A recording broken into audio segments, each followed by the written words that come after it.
Support for this show, Politics Done Right, comes from politicsdoneright.com, publishers of How to Make America Utopia, Take Away the Economy from Those Who Rigged It, As I See It, Class Warfare, The Only Resort to Right-Wing Doom, It's Worth It, How to Talk to Your Right-Wing Relatives, Friends, and Neighbors, and other books written by Egberto, Willies. Well, folks, welcome to one more edition of Politics Done Right. I'm Egberto, Willies, your host. Thank you so kindly for being a part of the show.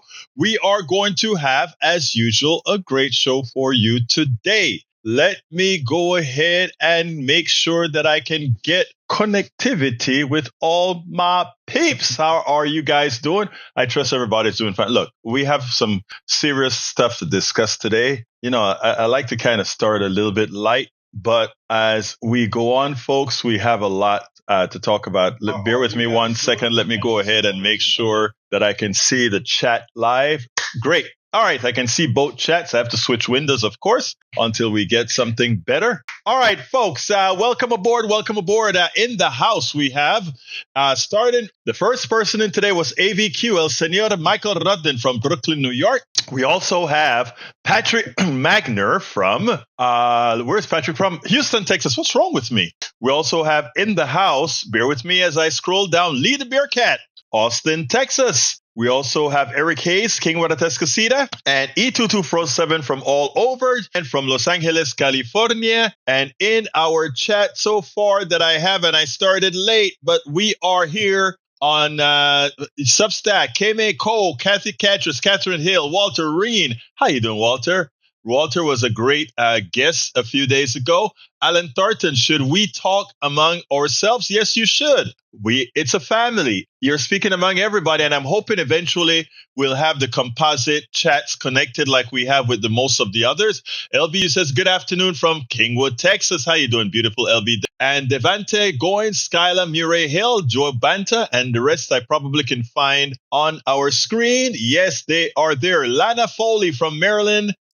From Maryland? What city in Maryland? Love to kind of get the cities as well. Anyway, folks, we have a great program for you today. I have a great interview, and what I'm going to do is I'm going to start the program with the interview. If I think I had it loaded, I thought I had it loaded. ¿Dónde está el programa? Lo tenía aquí, pero desapareció. It disappeared on me. Well, let me see if it's in the screen. Journalist, according to that, it's somewhere in here, but I don't see it on the screen, so it seems like I may have to load that program again. So let's go ahead and do that. Journalist, let's see if it'll load this time. It loaded this time. How comes it's in there, but not elsewhere? All right, let's go ahead and make sure that shows up on the map, because it is essential that you listen to what this journalist that I've interviewed him a couple of times, and I think you guys are going to like what he has to say. Of course, let's go to the map and make sure it is mapped correctly in the house. It looks like it is mapped. Yep, it looks like it's mapped. So,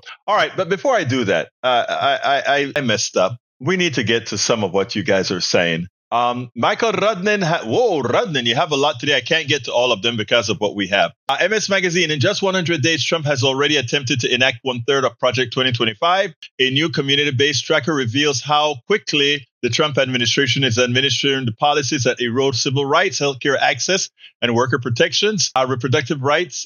Thank you for that link. I need to, hey, Michael, if you don't mind, can you go ahead and send me that link with the tracker? I want to have that for personal use as well. Newsweek, Americans face empty shelves within weeks due to the tariffs. We know that a lot of ships are not leaving. Some of them have actually turned around from what we understand.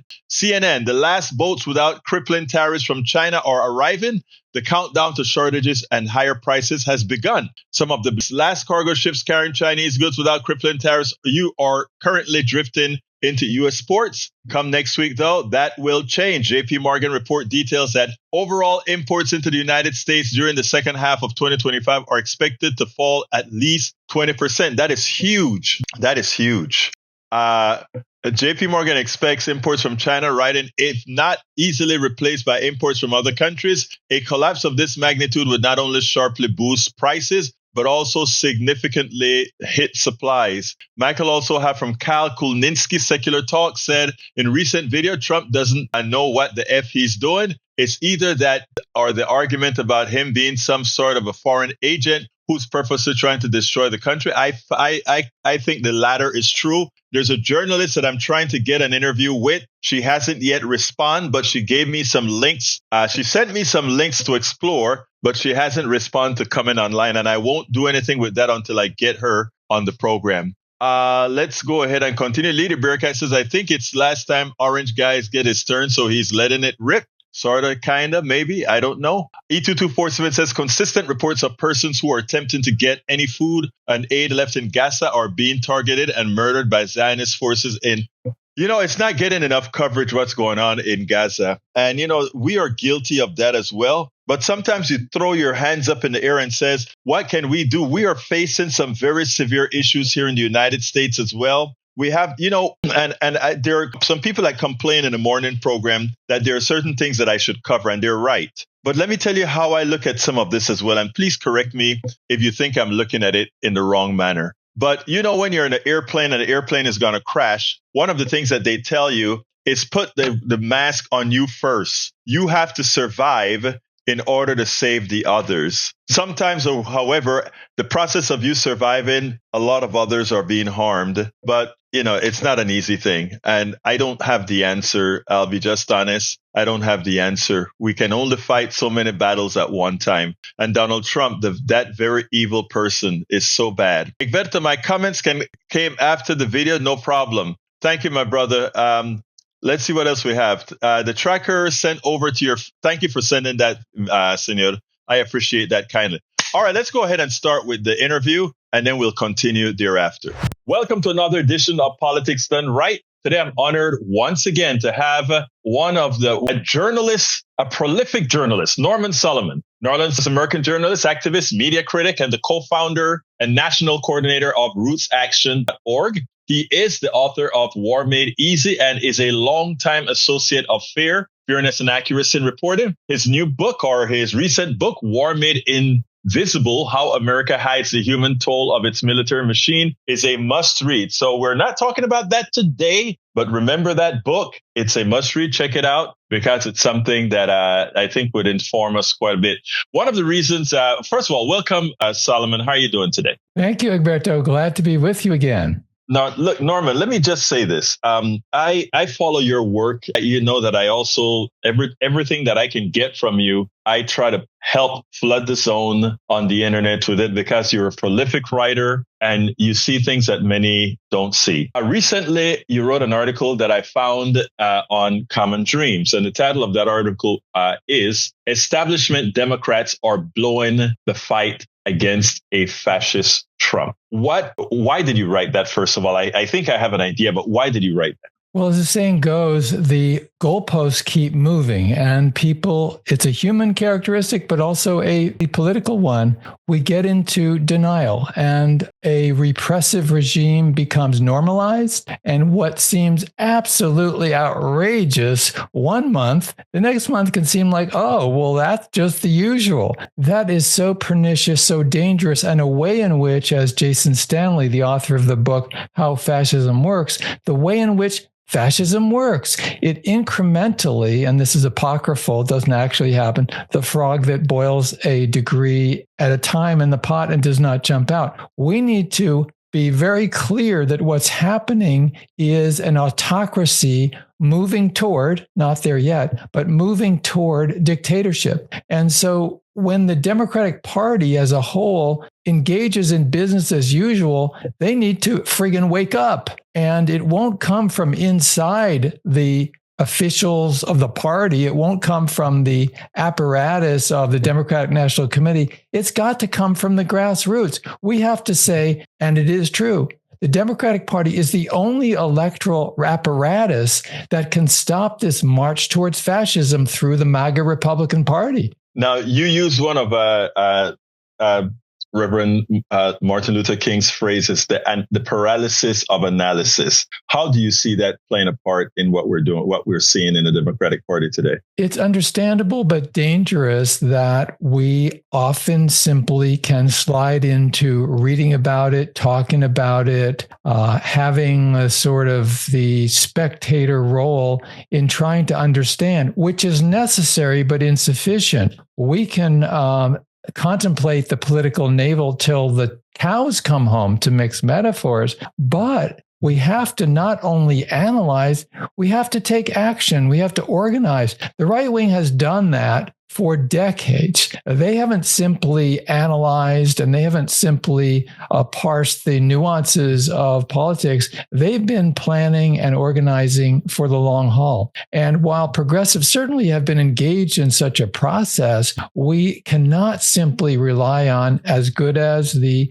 material might be that we read and listen to and see, that's the basis, the foundation that we build on, but it's not enough. We've got to keep pushing, and we have to keep insisting that our political and social institutions fight back against this reactionary, tremendously damaging regime. Now, it is interesting because a lot of folks back in the 90s, I think it was, gave President Clinton a lot of kudos for winning 2 terms, as, probably 2 terms that he was unlikely to win. And, I always took exception to, please, let's remember that Clinton, I don't think ever got the majority, like Trump, never got the majority of the vote. He did a famous thing known as triangulation. And to some extent, I believe triangulation and neoliberalism has really been a detriment to the Democratic Party because they've simply done enough to win and not enough to win hearts. Your thoughts? They've done enough to win the White House sometimes, Clinton and Obama and Biden once, but they have not done enough to retain power in the state legislatures or to retain the Congress. And the point about Bill Clinton, among others, that's very important is that, yes, he got reelected, but the party tanked. Yes, Obama got reelected, but the party tanked. You did something great in your article.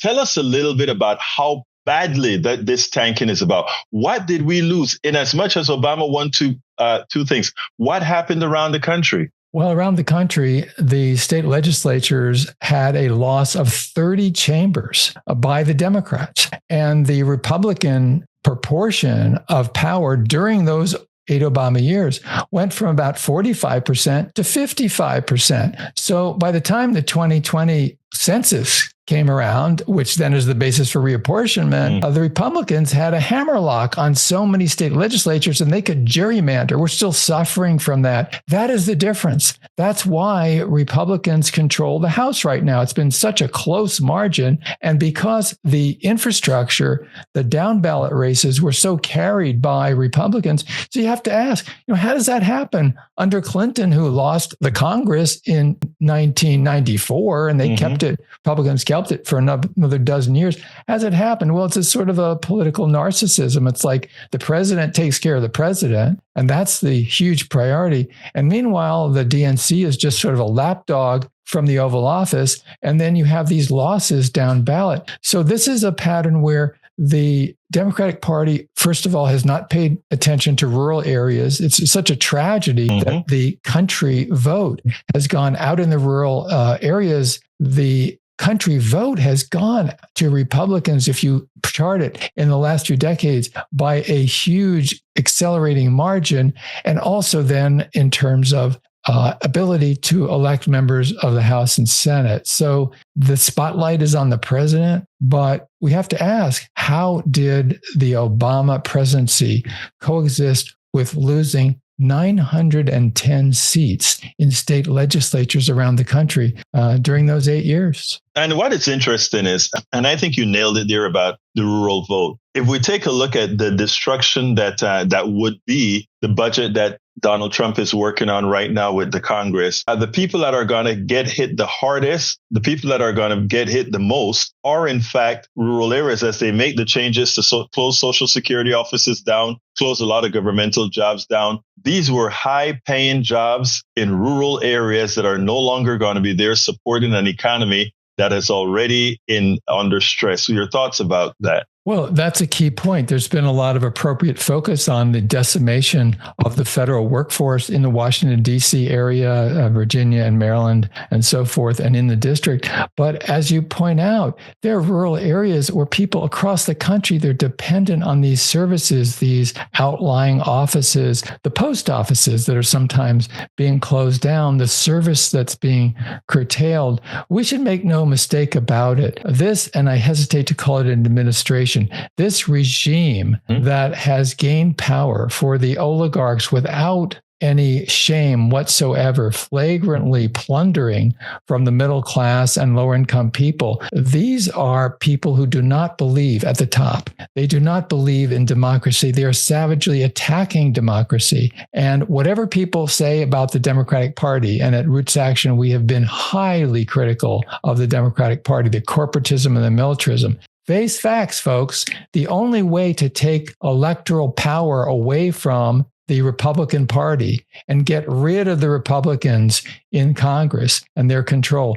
get rid of the Republicans controlling the White House, the only way to do it is through the Democratic Party. And so we got to face those facts and get with it. Now, when we take a look at exactly what the Trump administration is doing in their pursuit, they're following that document that we called Project 2025. And of course, Donald Trump said, I'm not really following that. And the leader of his OMB was one of the main writers of the of this document. How do you feel, or how can we actually get to the people that need to hear these, the equate that Project 2025 documents with, in effect, the demise of many of the rural areas, vis-a-vis rural hospitals, rural clinics, etc., because it's all already there in black and white. That politics really matters in daily lives, and a much better job needs to be done by grassroots activists, by progressives, indeed by the Democratic Party,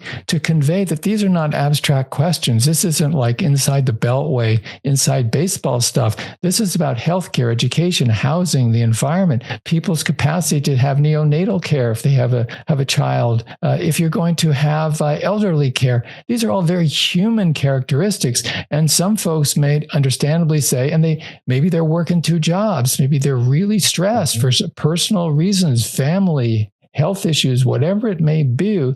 And understandably, they might say, well, I'm not into politics. And the response is, okay, but politics is into you. All you got to do is turn on the tap and drink a glass of water, and literally politics is into you, because the extent to which there are carcinogens or not in what you're drinking is a byproduct of politics. And the unity between what kind of lives we live and can live, and the kind of political choices made in state capitals and in county government and in terms of the federal government, those connections are highly, highly connected. And we've got to make that much more clear. Now, you made a point that it's, for me, it was highlighted when Chuck Schumer was asked whether the Republican Party is doing what they needed to do. And he said, yes, we are tanking Donald Trump's numbers. His numbers are going down, and we are doing what we're supposed to do. And he never said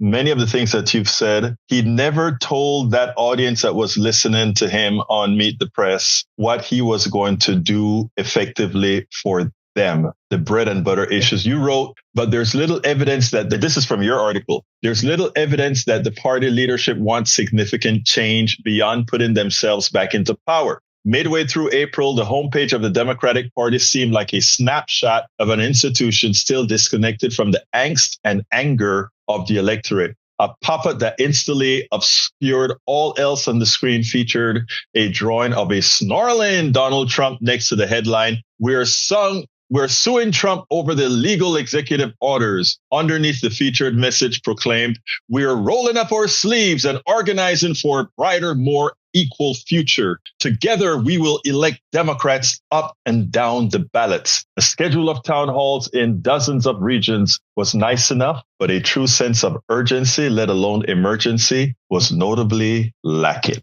The attitude is, let's have Trump destroy himself. He's going to collapse under his own weight. Egberto, when have we heard that before? 2016, Hillary Clinton had that attitude. Mm-hmm. He's so terrible. People will see that Trump is awful. He's just going to defeat himself. We saw that last year again. That was the attitude. And it was combined with a very explicit strategy from the Democratic Party at the top, which was, we're going to go after the white suburban vote, including the mythical unicorn called moderate Republicans. And so they ended up saying, oh, we're going to put our resources to try to persuade people who are not part of our party base. And I've read interviews with people, for instance, in Philadelphia, the swing state of Pennsylvania. Where are the resources? They're having to sort of jerry build it themselves because the party wasn't putting the resources in the communities where getting out the vote through turnout was absolutely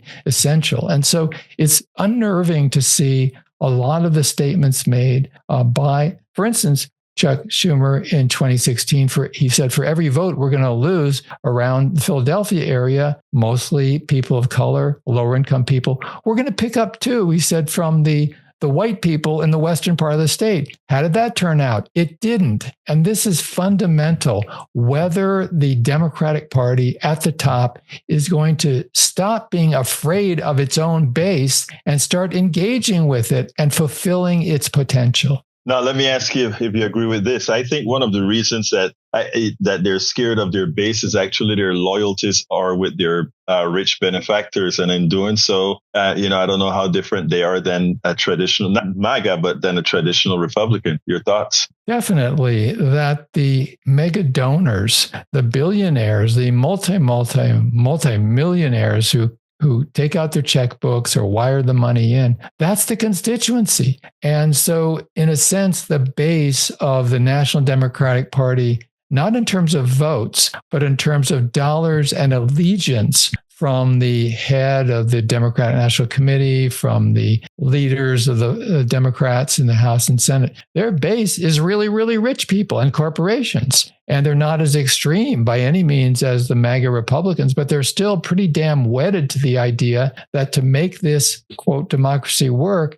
you have to have the huge corporations largely calling the shots. And then every once in a while, there's sort of progressive rhetoric thrown in, and they go to a few black churches before Election Day. This is transparently phony, and people see that. Bernie Sanders has been pointing this out for many, many years now. A handful, unfortunately, just a small number of genuine progressives in the House have been yelling from the rooftops that the party has to change. That's a necessary set of voices, but definitely not sufficient. This will not change unless you and I, everybody, many, many people listening and watching right now, and people across the country who are progressively inclined, we got to keep at it. We have to keep pushing. That means organizing inside and outside the electoral arena. And one point I would add to that is that the typical politician, and this includes liberal and unfortunately many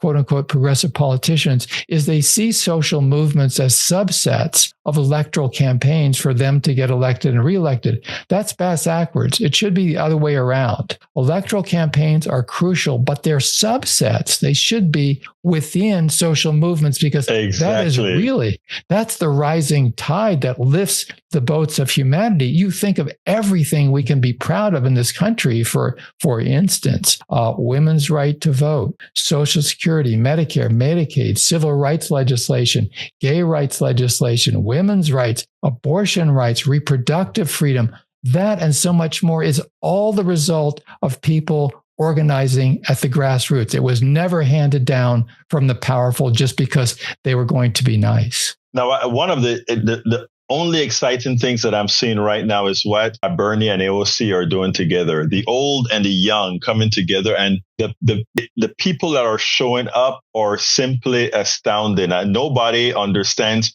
why right after an election loss, two people could capture that kind of excitement from the masses. And what's interesting about that is what you're seeing is as they are bringing the masses into the fold, you see a lot of the traditional Democrats trying to trying to attenuate the meaning of what AOC and Bernie have accomplished thus far in exciting an otherwise group of folks that are simply disillusioned. What's your thoughts on that? There's a lot of rhetoric now from the leaders of the Democratic Party about, well, we've got to speak to the working class. And indeed, from 2020 to 2024, it's astounding. Well, it's at least shocking and disturbing how much of the working class vote the Democrats lost, in a period of a few years by not delivering, and most of all, by not fighting for the working class. And it became so the bogus, phony,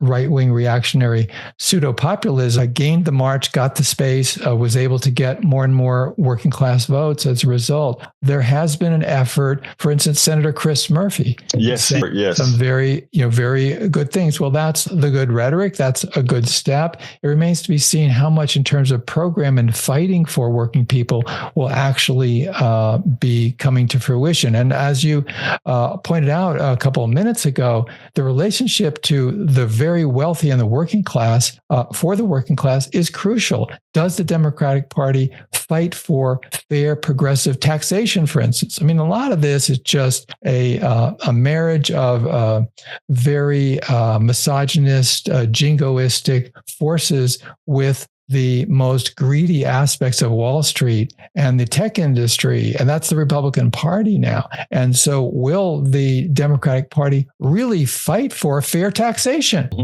Taxes, yes, they should be cut for low income and middle class people. And they should be jacked up for these corporations that are making out like bandits. Same thing with the extremely wealthy. So I think a lot of this battle, and why you have people like Mark Zuckerberg and Jeff Bezos sucking up literally within hours after Trump was elected last November, putting out tweets saying, "You're really great, President Trump, so much looking forward to working with you again." Well, that's very craven, to put it mildly. Yes. That is kissing the feet of a fascistic leader. Where have we read about that before? We've read about it in terms of Italy in the 20s. We've read about Mussolini. It in terms of Germany in the 30s. Yeah. We know where this leads, and we have to stop it. Well, look, I think articles like what you've written here is actually what people need to read. And one of the things that I have to say is, the thing about it is we have to flood the zone, and we have to get this in front of people. That is the biggest problem in the independent media, getting the voices out to the people who need to read it, not just our immediate circle where we're talking among each other, but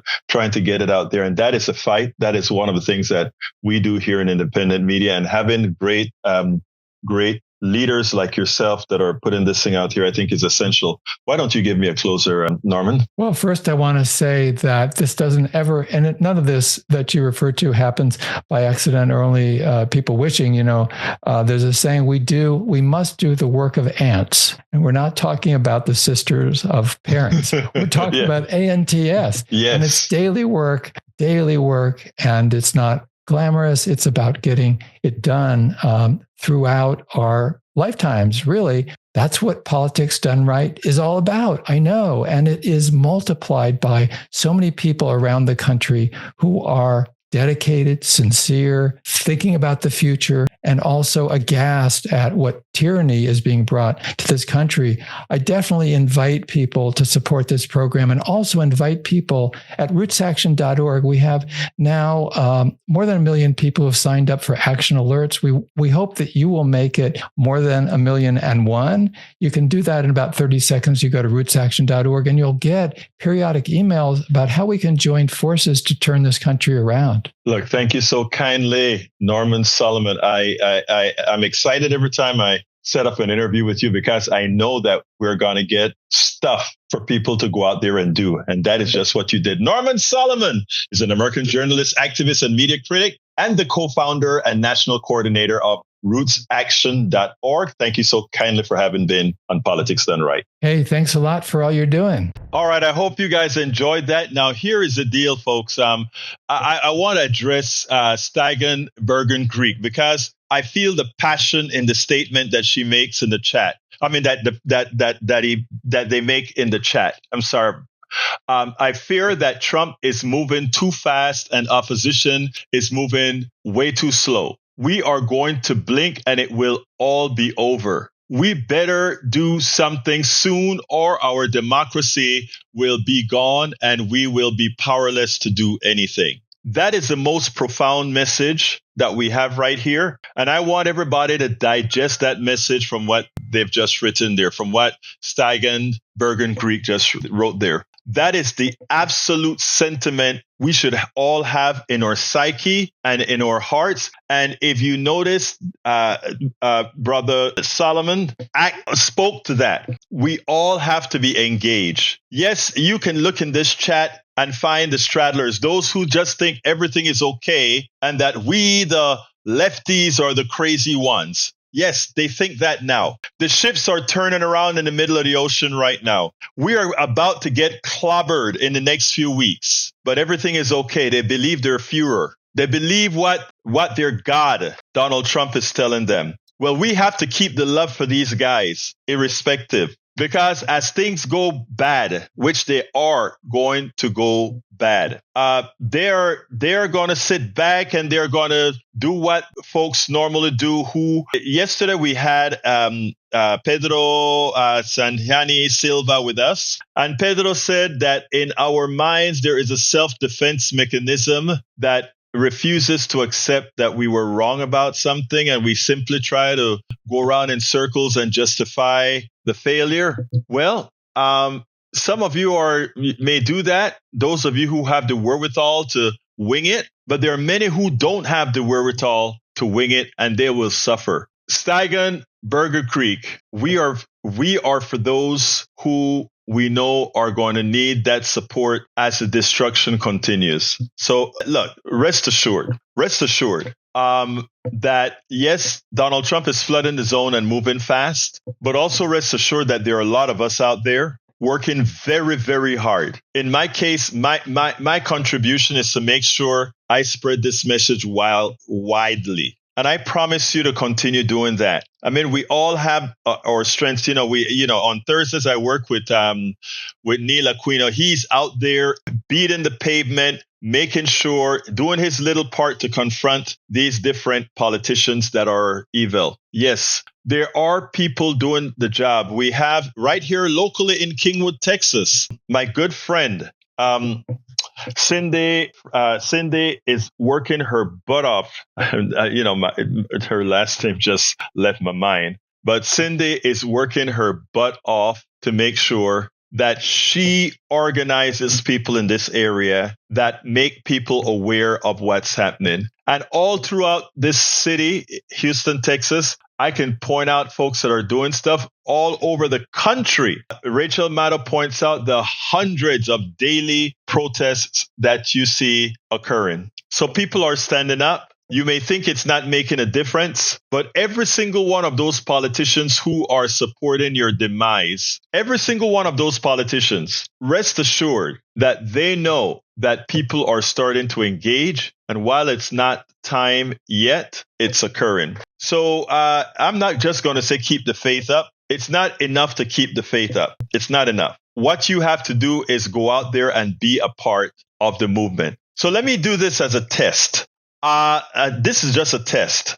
And I hope some of you do it. Everybody who has done something, whether it is call a congressperson, write a letter, send the fax, be on the streets, everybody who has done that, whether you are on Substack or on our different chats, please just tell me what you've done in 3 or 4 words.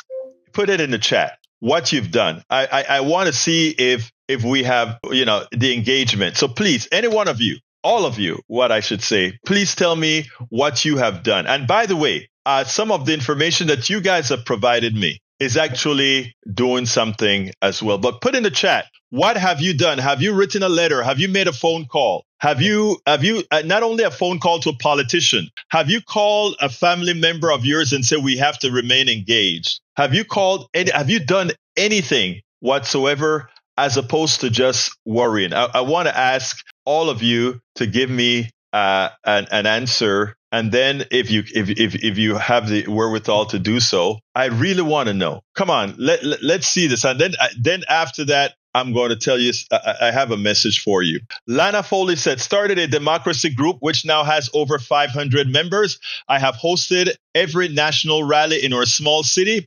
We have written letters, made calls, and voices. Love you, Lana. Love you. Contrary Warrior, all of the above. Thank you, Contrary Warrior. These are our Substack folks. Elders calling reps and senators, spreading independent news on socials, emailing politicians, talking to anyone who will listen. This is what I'm talking about. There's nothing too small or nothing too large that you can do. And by the way, I want to ask you guys, just as you've mentioned that, spread the word that we're given here. Barbara Will says, I'm 78, petitions, calls, hands off in person. Excellent. Thank you. Joe says, before COVID sick, precinct leader, now email, call, phone friends, forwarded info and recruited. Excellent. Lots of letters and donate. There you go. Patrick, I know your work because you are one of our great supporters as well. Rudnan and a few others in here as well. Thank you. What have you done?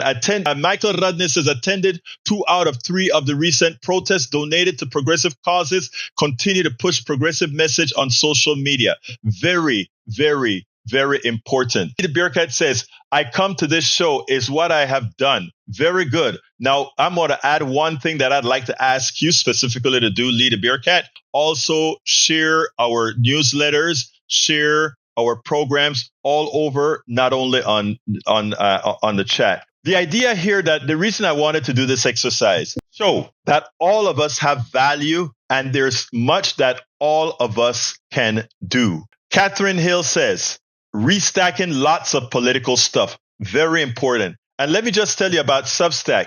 You can share, you can restack on Substack. And if you take a look, there's also something that says share to. You can share to Facebook, Twitter, Blue Sky. You can also share to all the others. My thing is, when we do these programs, share everything everywhere. They have paid people to do all of this. We have to do it all ourselves. So become paid subscribers of this program and others if you can. I noticed my good friend Arturo Dominguez. You know what I do? I have been doing investigative work on all aspects of administration. Arturo Dominguez is a very hard worker.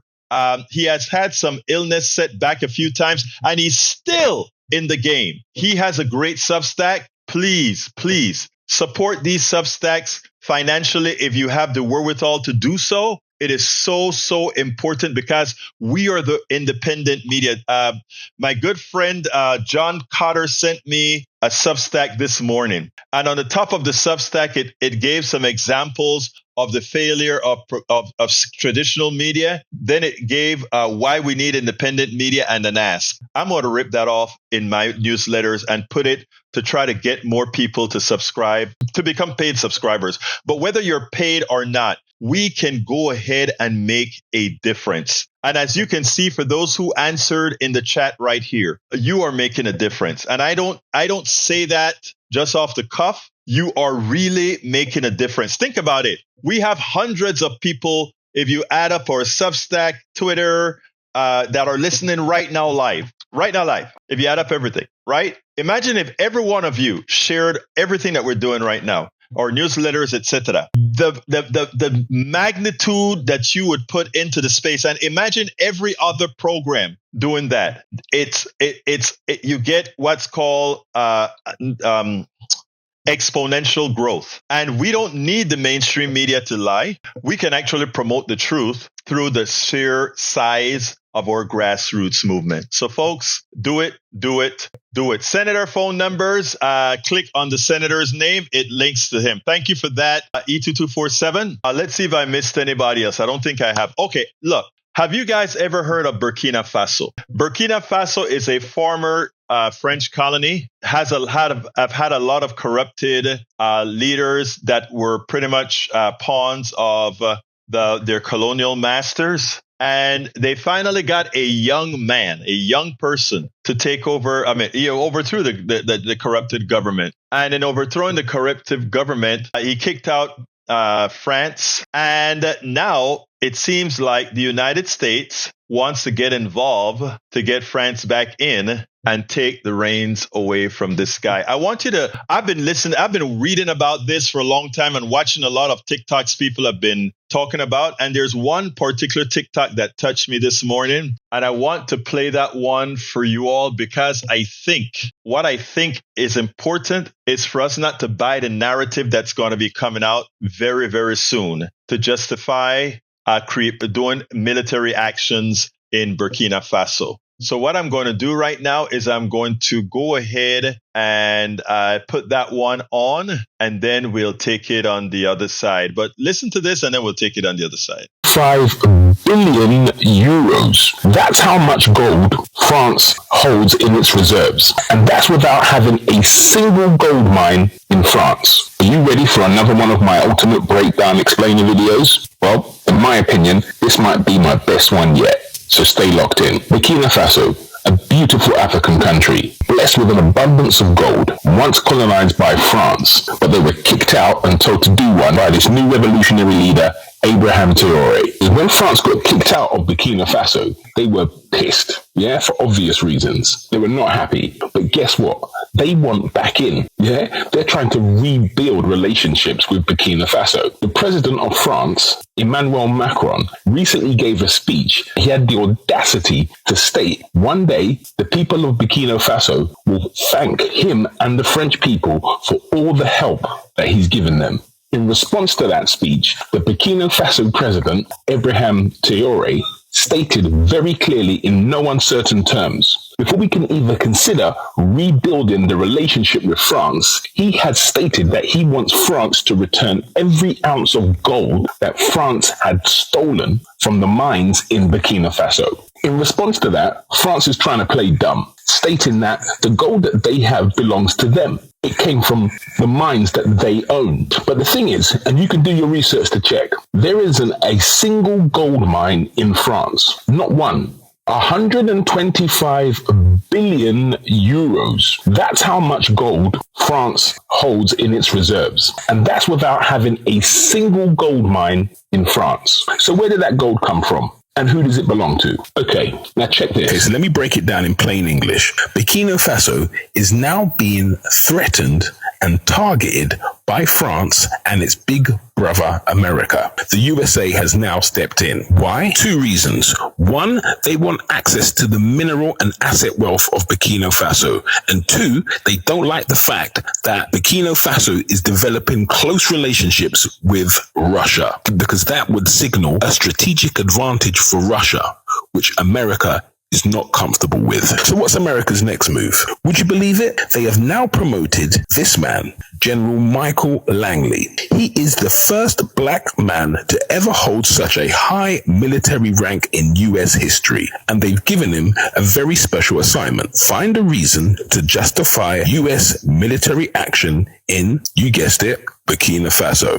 Their excuse? The president of Burkina Faso is guilty of hoarding gold and funding terrorism. Yeah, right. Classic chess move. So from this breakdown, I hope you can see what's happening here. Whenever a Western power, be it European or American, don't get what they want, they start using diplomatic and military tactics to bully boy the situation. However, young people around the world can see through this. But the problem is, many of the older people, including many African leaders, do not. Why? This is because they come from the same generation as General Langley. A generation, in my opinion, who have been shaped and controlled by colonial powers. Why? This is because this is a generation, their education from schools funded and controlled by Christian missionaries, often controlled by colonial powers. Obedience, fear, and submission. These ideals were drilled deep into their minds from childhood. And if I'm wrong, I'm open to be corrected. This is why some people from a certain generation still believe and would still argue, where would Africa be without colonization and obedience to God and prayer? Take a moment to swallow that and let it sink in. because that's the reality we're facing. But here's the good news. There's a new generation that were built different. Look at the president of Burkina Faso. He's not waiting for prayer to fix this. He's not bowing down to France or the US. He's doing the work. He's standing tall. He's facing the bullies head on. And if you think they can't win, two things. One, I have news for you. And two, watch this space. 100. Yeah, now I've been watching this for a long time, reading up on Burkina Faso, etc. And I want to tell you something. You know, a lot of folks says, well, what about those old African colonized? I mean, those that are pretty much stooges of the colonizer. And I'm like, the same thing that is occurring in Africa is occurring here. Our minds are being colonized here in the United States, in the Western world, into economic systems that are not beneficial to but a few of us. And we continue, you have a whole lot of Africans in poverty, and you have a whole lot of Africans that are super wealthy. If you visit Lagos, Nigeria, you have the same disease of the economic system that leaves out the most. And then whenever we get leaders like Traoré trying to do something that is more egalitarian, what these guys who run these, who are former colonial powers, etc., do is attempt to carve it out. Every single benevolent leader that came up both in South America, Central America, the Caribbean, they found some way to annihilate them or worse. So this story is one that I'm going to continue to follow to see how it breaks down. I am very, very proud of this young 30-something-year-old that took over the country. I want to see how far he gets, because that is a good example of enslaving one's mind. In the case of here in America, we have to do that ourselves. We have to no longer believe the fallacies I heard on one of the pundits today. He said on TV, when they were talking about tariffs, etc., he said, what Republicans want to promote is not all these tariffs. We want wherever something can be made cheap, make it cheap, wherever. That's what we're looking for. We are capitalists. And then in my mind, I said, guess what? The reason why Donald Trump can reach so many people is because they won't say it. Our MAGA folks won't say that they are anti what capitalism has done. They won't say that. They just have to echo Donald Trump's words. Donald Trump is the ultimate traitor who supports this economic system that screws them all, but understands that it screws them all and tells them that he will be their savior. We have a lot to learn. There's a lot that I want us to understand on our own. The first book that I wrote, the very, very first book that I wrote, As I See It, Class Warfare, the Only Resort to Right-Wing Doom. One of the things that I wanted to, in the index, the table of contents, there's a portion that I describe called What is Wrong with Our Brand of Capitalism. By the way, this is a book, As I See It, Class Warfare, the Only Resort to Right-Wing Doom. And what I did in this book is I tried to explain not what we learned in school, but the reality of how things work. My first book. And I divided that into financial system, taxation, patent law. People would be like, what the hell is patent law doing in there?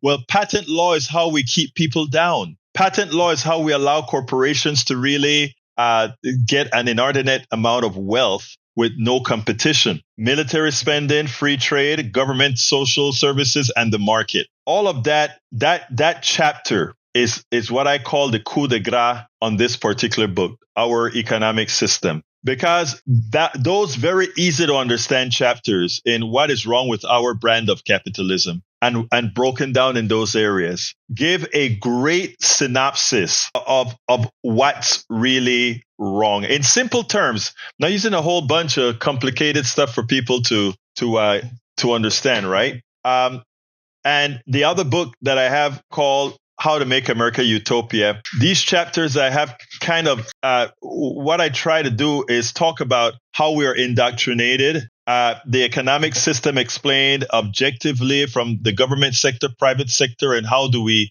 bifurcate them, etc. So you can have a portion of your government that is capitalism, but not all, not necessarily most. Because again, if you believe in humanity, you must believe that a certain part of things cannot be left. Like when somebody has to die because they can't afford a medicine, we should never have medicine and afford in the same sentence. That should never be in the same sentence. Healthcare and afford should never be in the same sentence. And we can have all of that. We can have all of that if we get the system. Marge K, you can go to, if you want to know where the books are, let me go ahead and tell you where the books are. But again, the other thing you can do, Marge, is if you are a subscriber, a paid subscriber, all my books are, guess what? Online. All my books are online for our Substack readers. But let me give you, if you want to buy a hard copy, let me give you the link to where all those books are. This is where all those books are. I'm putting it in both the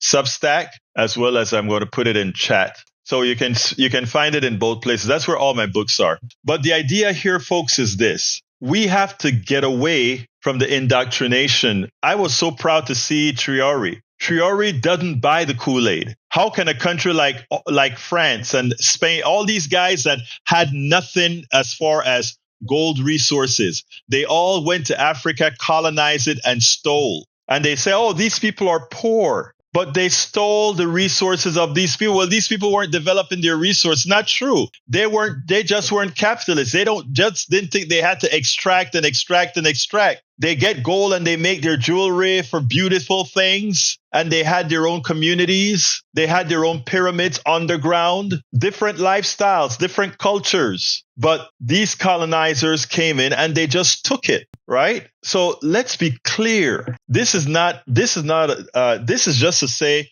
we have to free our minds from the indoctrination by a few. Most people are good. Most people are nice. Most people have a heart. Most people are humane. But the people who run our economic systems are evil. Not necessarily because that's how they were indoctrinated. And then the system goes on automatic pilot. Look, let's keep learning all these things together. Understand all these things together. Egberto, describing the resource curse, nations with mineral wealth and corrupt governments have the wealth distributed to oligarchs around the world rather than to their own people. Look at Venezuela. Venezuela is sitting on top of the largest reserve of oil. Donald Trump lied in his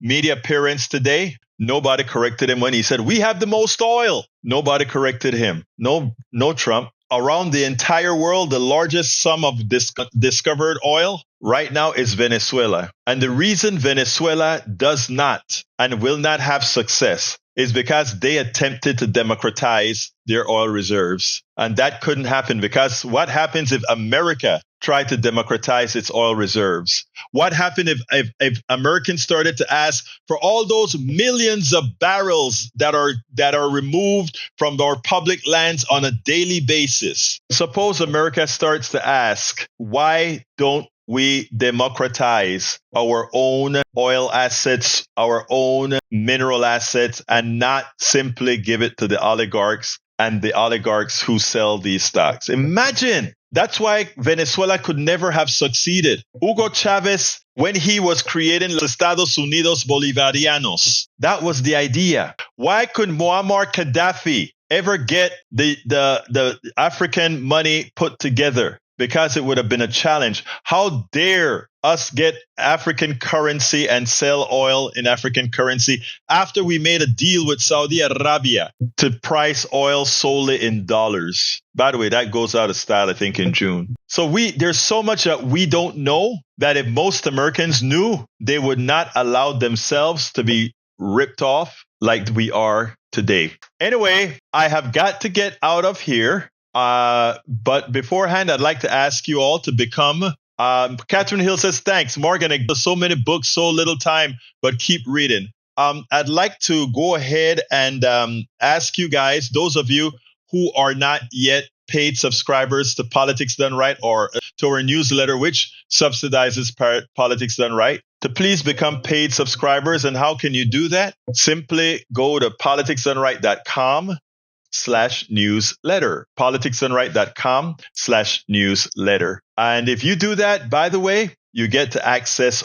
all of our books as part of your paid membership to our paid subscription to our newsletter, Egberto Off the Record. And again, there's a lot of other benefits that you'll get. Just check out the About and you'll see all the nicks and knacks that you get for being paid subscribers. But I got to get out of here. Got a lot of videos to process, more work to do for make sure that we flood the zone. And we'll continue to flood the zone. And in honor of that great message today from Bergen Creek, and I hope I say the name right. I always get their name incorrect. But Steigen Bergen Greek, in your honor for that great message that you had today. Folks, let's go out there and get the job done. Share. Become paid subscribers. Share. And I'm talking about for those of us that are doing this independent media work, let's keep this baby going. Anyway, got to get out of here. Love you all. My name is Egberto Willies. This is Politics Done Right. And you guys know how I end this baby. I am what? Out! Support for this show, Politics Done Right, comes from politicsdoneright.com, publishers of How to Make America Utopia, Take Away the Economy from Those Who Rigged It. As I See It, Class Warfare, The Only Resort to Right-Wing Doom. It's Worth It, How to Talk to Your Right-Wing Relatives, Friends, and Neighbors, and other books written by Egberto Willies.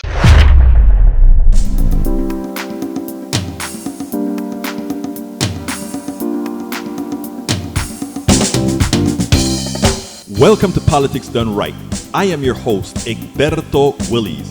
This is a progressive program that will take the mystery